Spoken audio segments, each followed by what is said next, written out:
తిరిగాడు, మళ్ళా పారిపోయాడు. అంటే వీళ్ళు రాజకీయాలు మాట్లాడుతున్నారు. ప్రజాసేవ కోసం వచ్చిన వ్యక్తులు ఏ వ్యక్తి అయినా సరే ఒక పద్ధతి ఉంటుంది, ఒక ప్రొసీజర్ ఉంటుంది. ప్రజలు కష్టాల్లో ఉన్నప్పుడు అండగా ఉండి వాళ్ళ ప్రాణాలు కాపాడడం కానీ, వాళ్ళ ఆస్తులకు నష్టం జరగకుండా చేయడం కానీ, ఒకవేళ నష్టం జరిగితే నష్టపరిహారం ఇవ్వడం కానీ, ఇవి నిరంతరం చేయాల్సిన అవసరం ఉంది. నేను తిత్లీ తుఫాను వచ్చింది, ఎకరా వరి పంటకు 20,000 ఇచ్చాను. వీళ్ళు పాలనకు వచ్చిన తర్వాత ఖర్చులు పెరిగాయి తప్ప ఖర్చులు తగ్గలేదు. అలాంటిది ఎకరాకు ఇచ్చే డబ్బులు 16,000 చేసే పరిస్థితికి వచ్చారు.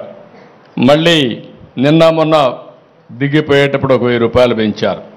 నేను ఒకటే ఆలోచించాను, వరి పంట వేసిన రైతులు దగ్గర 70 రోజులు 80 రోజుల తర్వాత పంట పోతే, చేతికొచ్చే సమయంలో పంట పోతే అప్పులు మిగులుతున్నాయి. అందుకే మళ్ళీ ఆలోచించాను, ఇది కరెక్ట్ కాదనే ఉద్దేశంతో 17,000 రూపాయలని 25,000 రూపాయలు హెక్టార్కి ఇస్తాను, ఎకరాకు 10,000 రూపాయలు ఇవ్వడానికి నిర్ణయం చేశాం. ఇది కూడా తక్కువే, నా దగ్గర డబ్బులు లేవు, ఖాళీ ఖజానా.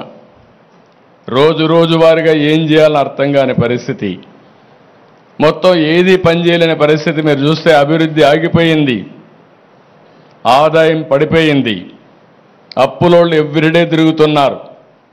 1,00,000 కోట్ల రూపాయలు అప్పు ఇవ్వాలి, 10 లక్షల కోట్ల రూపాయలకి వడ్డీ అసలు కట్టాలి. అంటే మనం సంపాదించే సంపాదన వడ్డీకి కూడా చాలని పరిస్థితి తీసుకొచ్చేశారు. ఒక పక్క దీన్ని రీషెడ్యూల్ చేసుకుని, కానీ ఒక్క మంచి పని చేశారు మీరంతా. మొన్న అందరూ కలిసి ఇలాంటి వ్యవస్థ మాకొద్దు, అందుకే ఎన్డీఏ ప్రభుత్వానికి 3 పార్టీలకి బ్రహ్మరథం పట్టారు, అన్ని సీట్లు గెలిపించారు. 93% స్ట్రైకింగ్ రేట్. అంటే నిలబడిన అభ్యర్థులు 93% గెలిపించారు. 11 సీట్లే ఎమ్మెల్యేలుగా వాళ్ళకి ఇచ్చే పరిస్థితికి వచ్చారు. దీనివల్ల ఒక ఆక్సిజన్ ఇచ్చినట్టు అయింది. వెంటిలేటర్ పైన ఉండే రాష్ట్రానికి ఒక ఆక్సిజన్ మీరే ఇచ్చారు. 2019లో మీరే నిర్ణయం చేశారు, దానివల్ల ఈ ఇబ్బందులు తెచ్చుకున్నాం. కానీ 2024లో మీరిచ్చినటువంటి 21 మంది ఎంపీలు ఢిల్లీలో కూడా ఉపయోగపడ్డాయి.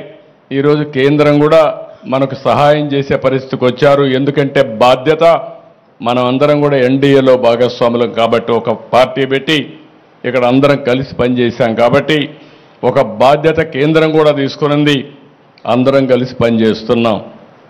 కానీ ఈరోజు మీరు చూసినప్పుడు, ఇక్కడికి వచ్చినప్పుడు నేను ఎందుకు ఈ విషయాలు మీకు చెప్తున్నానంటే, నేను ఎప్పుడూ రాజకీయాలు మాట్లాడేవాడిని కాదు. ఇది